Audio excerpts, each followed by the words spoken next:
So I just wanted to cover the life of Matt Murdock, or Daredevil, and what age he was at different points along his story. And I also just wanted to give some of my overall thoughts on the Daredevil character. We really see Daredevil's story start at the age of 9. That's where we get the flashback scene in the first episode of Matt's accident as a child, causing him to go blind. And then about a few months later, that's where we also get the flashback of Matt's dad, Jack, getting killed. We know that he was a struggling boxer. He was more of a journeyman, and this wasn't necessarily due to his skill. It was really due to a lot of the corruption and fixing of different fights, and we saw that Jack really broke this and ended up winning his last fight, where he immediately transferred the money for Matt. So that's where we see the hit on his dad being taken out pretty much immediately after the fight. So that really leaves Matt in even a worse place in his life. Not only is he trying to adjust to learning to do all of his day-to-day activities and his schoolwork and reading, but now he would have to be taken in by the local orphanage. But we really see Matt starting to excel here. It's really clear that he is a very bright kid. And we also really see him starting to excel in other ways. I would say just a year after his father's death, we see him gain a mentor-like figure with Stick, who finds him in the orphanage, who is also blind, but really trains Matt in using his other senses. And that's where we really get him starting to train in martial arts. And it's likely assumed that Matt would continue this until having a little bit of a falling out with Stick. But all throughout high school, he would be a really good student. But throughout the show, we see more flashbacks of Matt. We see him around 18 to 19. That's where he starts attending Columbia University. This is also where we see him meet his lifetime friend in Foggy Nelson.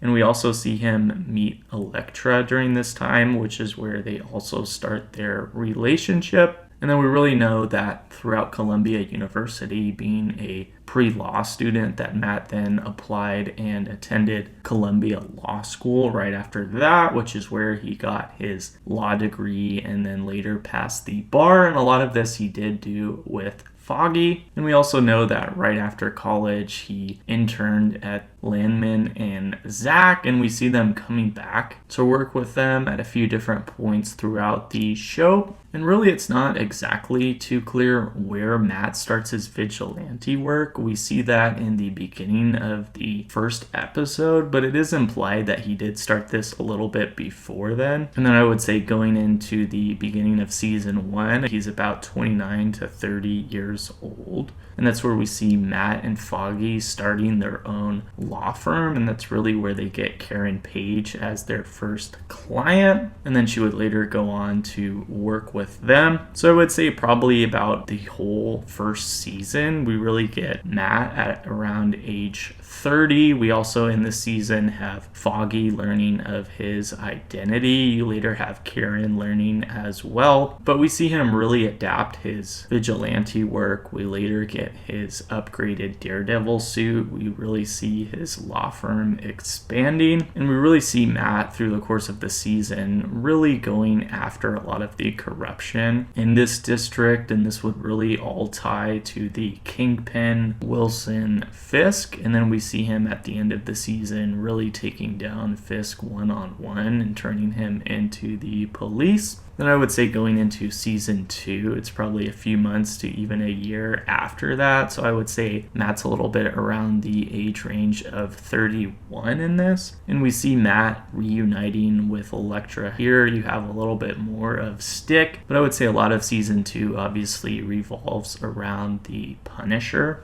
But following season 2, we get a little bit of a deviation, and we see Matt Murdock joining the Defenders, which would also be their own show. And then you also have Matt teaming up with Jessica Jones, Luke Cage, and Iron Fist. So this would be right after season 2, so I'd say it'd still be around 31, maybe starting at age 32 as well in there somewhere. And then due to a big explosion at the end, it's really kind of left open-ended as to whether or not Matt's really still alive, but we see him return again in season 3. I would say he'd be about approximately 32 years old at this point. And we see him in a little bit of a setback from the destruction. And we really see him going back to where he got his upbringing. He goes back to the church. We really find out that one of the nuns, Sister Margaret, was his biological mother. And so that's a pretty drastic point for Matt emotionally. And we also see him just in a little bit more of a tougher emotional state. In this, you have eventually Fisk breaking out of prison and Matt kind of struggling to gain his footing again, but we do see him returning as Daredevil here. And even though you have Fisk later learning of Matt's identity, you do have Matt defeating him for a second time and putting him back in prison. And really, I would say we don't get too much of a continuation of the show in Matt's later 30s because it only ran for 3 seasons on Netflix. I think a lot of this would be due to the Disney acquisition of Marvel around this time, so you really don't get Matt Murdock again until he would make an appearance in Spider-Man No Way Home.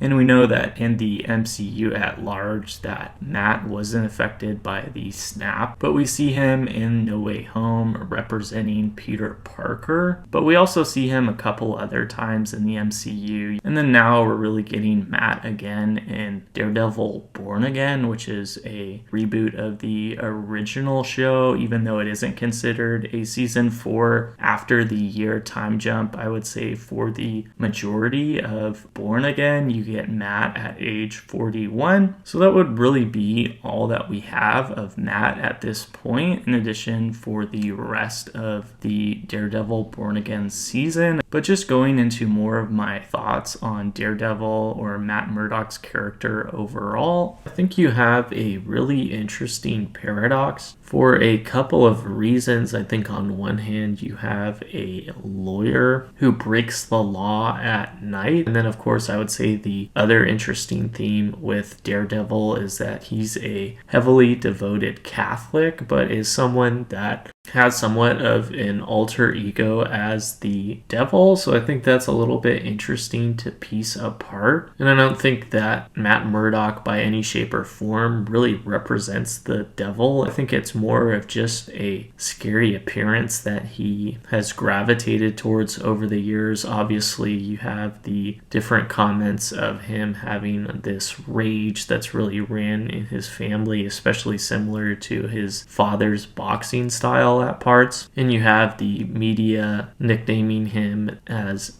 Daredevil. And you also have a tie-in with the district or the area in which he lives being Hell's Kitchen. So you obviously have the devil theme there. But I would say in addition to Matt's moral code of not killing and really a lot of his actions, even though they can be violent and aggressive, I'd say a lot of them still do really have good intentions behind them. So I don't really think it's really comprehensible to think of Matt as evil in any way, even though he is someone who takes on the appearance of the devil. I'd also say Daredevil is a little bit of a separate meaning than just devil by itself. But I really think in addition to that, what really makes Matt interesting is his lawyer side. I would say just given the trajectory of his life and the different things he obviously had to overcome, I would say him just being a lawyer and his abilities as a lawyer would represent a superhero by itself. And I would say another interesting twist is that usually in the superhero genre, you're really seeing a lot of prosecuting attorneys in terms of going after criminals. So I think having Matt being a defense attorney is a neat twist. But I also say that he does a lot of prosecuting as well in terms of bringing different bad guys to the police or putting them in a position where they are able to be arrested. I would say that Matt obviously operates on both sides of the law in that sense, but I'm really looking forward to seeing how his story continues to unravel, and I really think that his character has a lot of interesting themes. But feel free to let me know your thoughts on Daredevil's character overall, and I'll see you later.